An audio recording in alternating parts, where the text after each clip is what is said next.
Hello! ఇది 'the wire'. ఈమె పూనమ్ అగర్వాల్. స్వతంత్ర జర్నలిస్ట్. ఈమె ఒక ఇది రాసింది. పోస్ట్ పెట్టింది. ఆ పోస్ట్ ఏంటంటే 140 లోక్‌సభ స్థానాల్లో ఈవీఎం ఓట్ల లెక్కింపుల్లో చాలా అవకతవకలు కనిపించాయి నాకు. దీని భావమేమి మోదీ షా అని మోదీ షా అని ఆమె ఒక లెక్క బయటికి తీసి కొన్ని వివరాలతో కూడుకున్న ఆధారాలను చూపిస్తూ కొన్నిటిని ఆమె మనకి పోస్ట్ చేసింది. ఆ ఆధారాలు ఏంటి? వాటి పరిస్థితి ఏంటి? అని మనం చూస్తే మీరు చూడండి. పార్లమెంటరీ వైజ్‌గా నాకు కొన్ని ఉదాహరణలు కనిపించాయి. ఆ ఉదాహరణలో పోలైన ఓట్లు, లెక్కించిన ఓట్లు, వాటి వివరాలు ఇలా ఉన్నాయి. స్క్రీన్ షాట్లు పెట్టిందామె. అందులో భాగంగా తిరువళ్ళూరు, తమిళనాడు 14,00,000 ఇదేంటి లెక్కించిన ఓట్లు 14,13,947 లెక్కించగా అక్కడ పోలైన ఓట్లు 14,30,738 పోలయ్యాయి. అంటే ఇంత తక్కువ. అటు చూడండి సుమారుగా ఎంత తక్కువ ఉన్నాయి? 17,000 ఓట్లు తక్కువగా ఎందుకు లెక్కించారు? ఇదెక్కడ? తిరువళ్ళూరు పార్లమెంటు నియోజకవర్గం, తమిళనాడు. ఇకపోతే అస్సాంలోని కోక్రాజ్ నగర్ అంటారు దీన్ని. ఇక్కడ పోలైన ఓట్లు 12,40,306 ఉంటే లెక్కించినవి 12,29,546. తేడా చూడండి. సుమారు అటు ఇటుగా ఒక 18 మీకు కనిపిస్తున్నాయా తేడా? చూడండి. ధన్కల్ ఒడిశా 11,93,460 అయితే దాన్ని లెక్కించినవి మాత్రం 11,84,000. ఏంటి తేడా? చూసారు కదా అంకెల్లో. ఇక్కడ అంకె ఒకటుంది, ఇక్కడ అంకె ఒకటుంది, ఇక్కడ అంకె ఒకటుంది, ఇక్కడ అంకె ఒకటుంది. సరే, ఇది ఈ 3 కాకుండా మనకి ఏపీ కూడా ఒక రిలేషన్ ఉంది.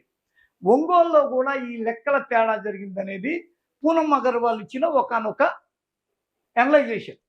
చూడండి.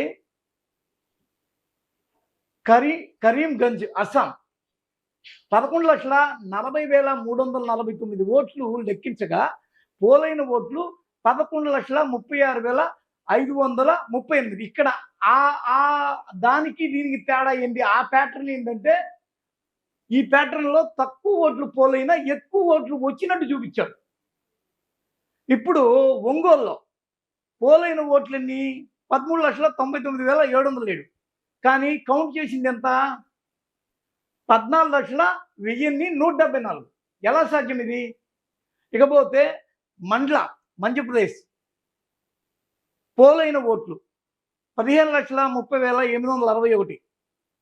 లెక్కించింది 15,31,950.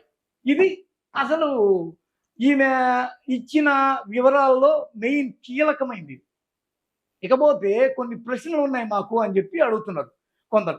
ఆ అడిగిన దాన్ని బట్టి మనం చూస్తే ఇక్కడ చూడండి. ఈసీని వీళ్ళందరూ కోరుకుంటుంది ఏంటి అంటే ఆన్సర్ ప్లీజ్ ఈసీ. ఓడిపోయిన వారంతా రీకౌంటింగ్ కోరుతున్నారు. దీనిలో కొందరు అక్కడ పోలింగ్లో కానీ లేకపోతే ఈసీకి సంబంధించిన అధికారులు చెప్పే మాటను బట్టి చూస్తే మాక్ పోలింగ్ చేస్తారు. ఆ ఓట్లను ఏవో లెక్కించినట్టుందండి అని ఒక అధికారి యొక్క ఆన్సర్గా పూనమ్ అగర్వాల్ మనకిచ్చిన వివరణలో మనకు తెలుస్తుంది. ఈవీఎం ఓట్ల లెక్కింపు మీద సెగ్మెంట్ల వారీగా ఈసీ వివరణ ఎందుకు ఇవ్వలేదు? ఇది కూడా మళ్ళీ ఇంకో ప్రశ్న. ఆ తర్వాత సగటున ఒక్కో పోలింగ్ బూత్లో 700 నుంచి 800 ఓట్ల వరకు పోల్ అవుతాయి అనగా అది పనిగా 20-30 ఓట్లు ఒక్కొక్క పోలింగ్ బూత్లో ఎందుకు తగ్గాయి? ఇంకో ప్రశ్న. ఇది కొన్ని పీసీల్లో తక్కువ ఎందుకున్నాయి? పోలైన అన్ని ఈవీఎంలను ఎందుకు లెక్కించలేదు? కొన్ని ఈవీఎంలను తీసి పక్కన పడేశారా? పడేసిన దానివల్ల ఇలాంటి బ్యాడ్ రిజల్టు లేకపోతే తేడా రిజల్టు, ట్యాంపర్ రిజల్టు ఏమన్నా కనిపిస్తుందా? ఇకపోతే గెలుపు మార్జిన్ తక్కువగా ఉన్నప్పుడు వీవీప్యాట్ను లెక్కించాలన్న ఒక మాట, ఒక నానుడి ఉంది. ఏజెంట్లు అది పనిగా వాళ్ళని పోయి అడగాలి. అక్కడ అది కూడా మిస్ అయింది. కొన్ని ఈవీఎంలను ఎందుకు పక్కన పెట్టారో ఈసీ ఎందుకు చెప్పట్లేదు? అసలు ఏంటి? ఈ మధ్యలో ఏం గొడవ జరిగింది? ఈ విషయాన్ని అడగడాన్ని ఒక ఇద్దరు ముగ్గురిని మనం ప్రయత్నం చేస్తాం. అవకాశం ఉందా లేదా వాళ్ళు చెప్తారు మనకి. కొద్దిసేపు మనం వెయిట్ చేస్తే అదంతా బయటపడుతుంది. చూడండి. మనం అసలు నాకు కొందరిని అడిగి చూద్దాం. ఇక్కడ కొంతకాలంగా మామూలుగా ఈమె రాసిన పాఠము, తిరుగుసారము చదివితే మీకు ఇంకొద్దిగా డీటెయిల్‌గా అర్థమవుద్ది. చాలా పెద్ద ఎస్సే రాసింది. ఈ ఎస్సేని అనుసరించి చెప్తే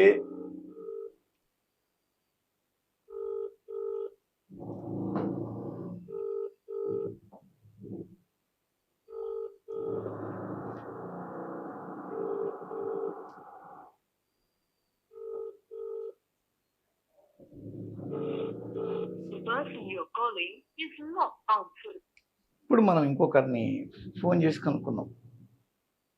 అసలు అవకాశం ఉందా లేదా? కొంతకాలంగా ఎందుకు ఈ రకమైన ఇది వస్తుంది? నేను మీకు స్పష్టంగా అడిగి చెప్తాను. ఎందుకంటే మనంతట మనమే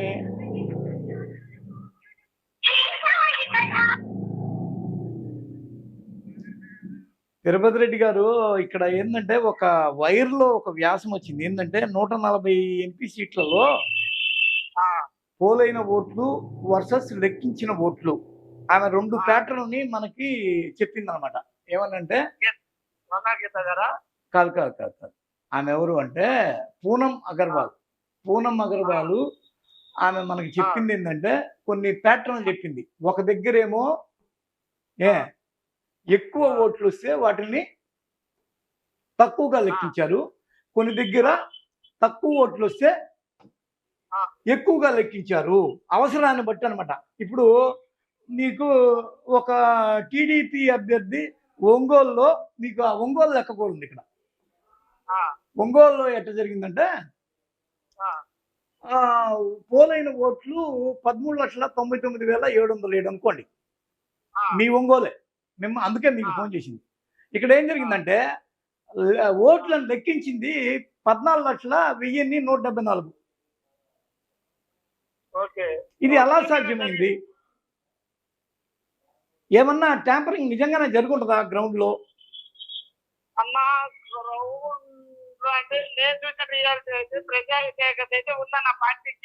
ఓకే, అది పరిపాలించిన ప్రతి పార్టీ మీద గర్జి ఉంటది.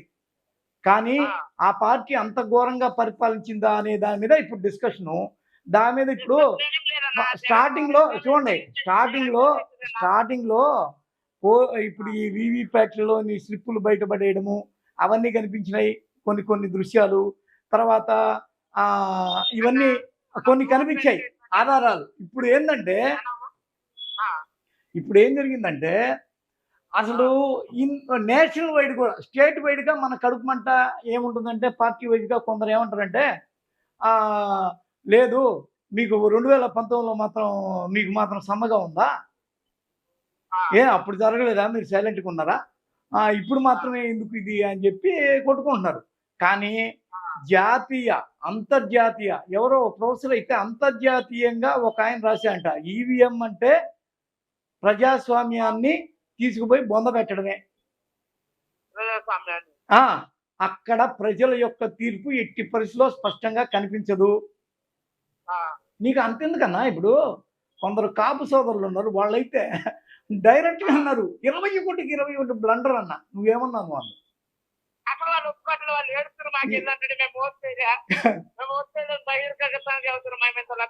ఎందుకన్నా మా కాడ కూడా మాకు అంత కురిపించిన మేము ఎందుకు మనం పథకం తిన్నామన్నా అంటారు వాళ్ళు. అలాగా ఇప్పుడు ఓడిపోయిన వాళ్ళంతా రీకౌంటింగ్ కోరుతున్నారు 100కి 100%. కొన్ని ఈవీఎంలు ఎందుకు పక్కన పెట్టారో అర్థం కావట్లా. ఇప్పుడు ఇది నేషనల్ వైజ్ డిస్కషన్ అయింది.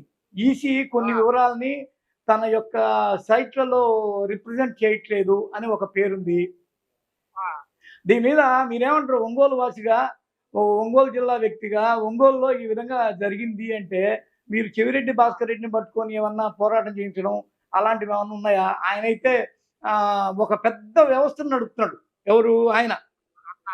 ఒకటన్నా వీళ్ళు పార్టీని అయితే బదనం చేసిర్రు. వీళ్ళకి వర్కులు గిరుకులు ఇవి మనం ఇప్పుడు మాట్లాడటంలో, ఎందుకంటే పార్టీ ఎందుకు పోయింది వచ్చింది అనేది ఇప్పుడు సబ్జెక్ట్ కాదు. కానీ ఇంత ఘోరం అనేది ఉండదు. కాదు, ఇంత ఘోరం ఉండదు ఇక్కడ లెక్కల్లో. ఇంత నేషనల్ లెవెల్లో ఎవరు ఈ నేషనల్ లెవెల్లో ఆమె పేరేం పేరు? పూనమ్ అగర్వాల్. ఆమెకేం కర్మ? ఇప్పుడు ఇంత కష్టపడి ఈ వ్యాసం రాయాల్సిన అవసరమే ఉంది. ఆమెకేం కర్మ? మా ఎంపీ అయితే గెలిచింది 1999 అప్పుడు ఎప్పుడో గెలిచిందంట. ఏది టీడీపీ మాట్లాడ ఒకసారి. ఆ తర్వాత అసలు మా ఎంపీగా అనుకోలేదన్న, వాస్తవంగా చెప్పాలంటే. నేను 50 అసలు మా యాస్పిరెంట్ మార్కాపురం యాస్పిరెంట్ అనుకోలేదన్నట్టు నేను మెజార్టీతో గెలుస్తున్నాను. అందరూ అధికారం కోసం చూసింది కానీ అది అంటే ఏదో తేడా ఉంది. ఓట్ల లెక్కింపు మళ్ళీ జరగాలి. రీఎలక్షన్ కోరుతున్న వాళ్ళు ఉన్నారు కొందరైతే. మా దగ్గర అయితే మేము ఈ విధంగా Day 1 పెట్టాం దీని మీద. రీఎలక్షన్ కోరుతున్న వాళ్ళు నాకు తెలిసి కొన్ని వేలు లక్షలు. ఆ వీడియోనే మీకు శుభ్రంగా ఒక 2 మిలియన్ పోయింది. దానిలో ఎన్ని వేల మంది అడిగారో. అలాగా దీని మీద ఏమన్నా జరిగి ఉంటుంది అయితే. జరిగి ఉండొచ్చు. ఇంకోటి జగన్ అంత పేరు కోరిపోయే క్యాండిడేట్ కాదు. ఓకే ఓకే ఓకే సరే. అయితే మీకు ఓవరాల్ గా అయితే ఇంకొక వ్యక్తి ఆ ఫోన్ ఇన్ లోకి వచ్చి దీని వివరాలు చెప్పడానికి ప్రయత్నం చేస్తున్నారు. ఒకసారి ఆయన దగ్గరికి వెళ్దాం. జయశారథి గారు,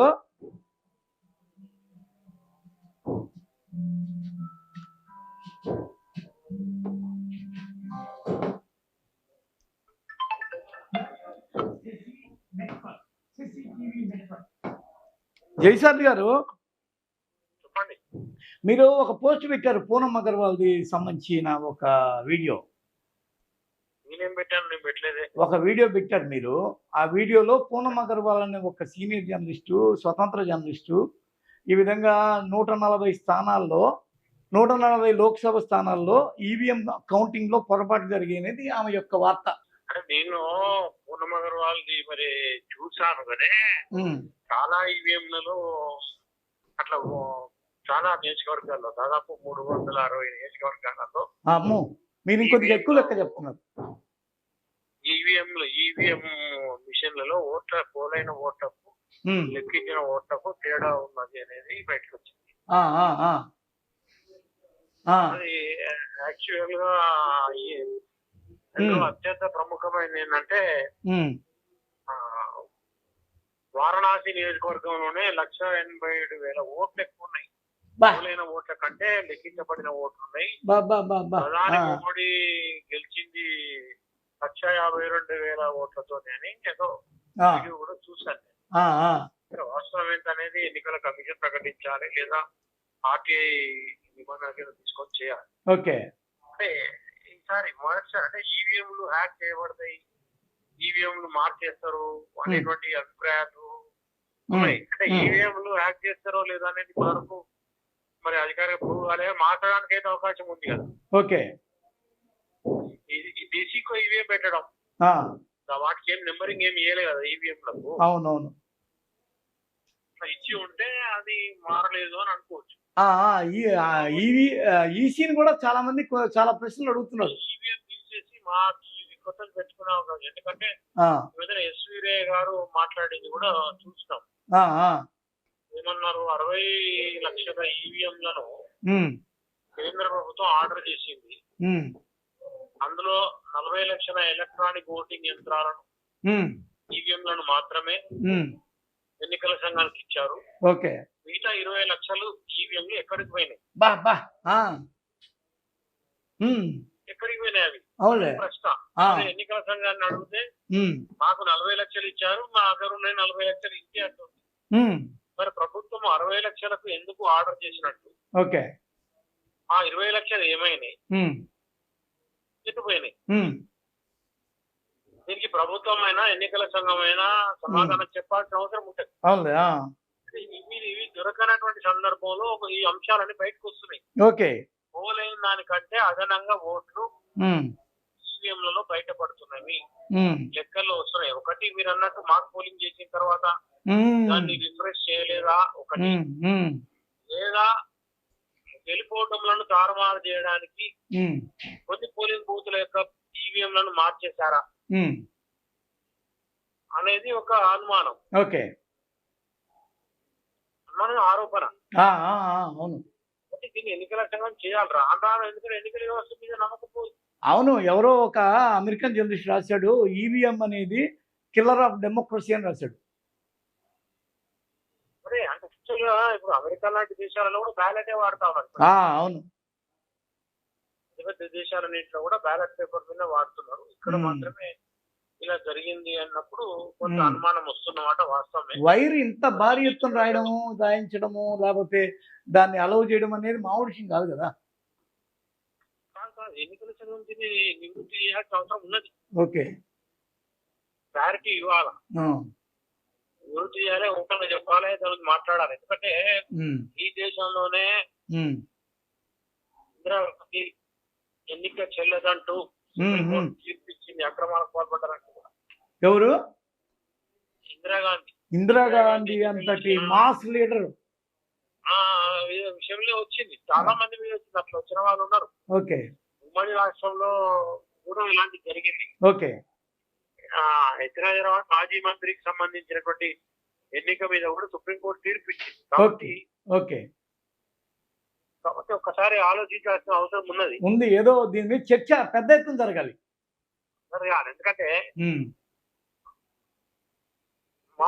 అంత మాస్ గా ఓటింగ్ జరిగింది అన్నప్పుడు చాలా ఉన్నాయండి వింతల విశేషాలు, చాలా ఉన్నాయి. ఎట్టున్నాయంటే కొన్ని దగ్గరలో అసలు ఈవీఎంని పక్కన పెట్టారంట. గెలుపు మార్జిన్ తక్కువ ఉన్నప్పుడు వీవీప్యాట్స్ ఎందుకు లెక్కించలేదు, అవన్నీ స్లిప్పులు బయట తిరుగుతున్నాయంట. కొన్ని చోట్ల అది పనిగా ఎక్కువ వస్తే తక్కువ లెక్కించడం, తక్కువ వచ్చిన దాన్ని ఎక్కువగా చూపించడం, చిత్ర విచిత్రాలు నమోదైనట్టుగా అనిపిస్తుంది. Anyhow, thank you sir for your kind opinion. చూసారు కదా, పరిస్థితి అలా ఉంది. పోలింగ్ అనేది చాలా డిఫరెంట్గా తేడాగా జరిగిందని ఏకంగా పూనం అగర్వాల్ లాంటి స్వతంత్ర జర్నలిస్టులు రాసిన కథనాలు వైర్ లాంటి పెద్ద పెద్ద వెబ్సైట్లలో మీకు కనిపిస్తున్న దృశ్యం ఇక్కడ మీకు నేను ఎత్తి చూపించే ప్రయత్నం చేశాను. ఇది కేవలం రాష్ట్ర వ్యాప్తం కాదు, దేశవ్యాప్తంగా ప్రస్తుతం నడుస్తున్న చర్చ. అంతర్జాతీయ స్థాయిలో విత్ వైర్తో, వితౌట్ వైర్తో, అంటే వైర్లెస్గా వీటిని ఎలా ట్యాంపరింగ్ చేయొచ్చు అని చాలా భారీ ఎత్తున కథనాలు రాసిన జర్నలిస్టులు ఉన్నారు. వాళ్ళందరి ఒపీనియన్లు, వాళ్ళందరి యొక్క పోస్టులు, వాటి తాలూకు రిజల్ట్స్ మనం ఈరోజు తీసుకొని ముందుకి ఈ చర్చను మరింత పెద్ద చేయాల్సిన పరిస్థితి కూడా ఉండొచ్చేమో అనేది ఒక ఆలోచన. చాలామంది జర్నలిస్టులు, అనలిస్టులు, నేనైతే ఒంగోలులో తేడా జరిగిందంటే డైరెక్ట్గా ఒంగోలు వాసిని అడిగాను. ఇలా జరిగినందుకు మీరందరూ కొంత ఆలోచించమని చెప్తున్నా. మీకు ఏదన్నా అనిపిస్తే కామెంట్ పోస్ట్ చేయండి. That's it.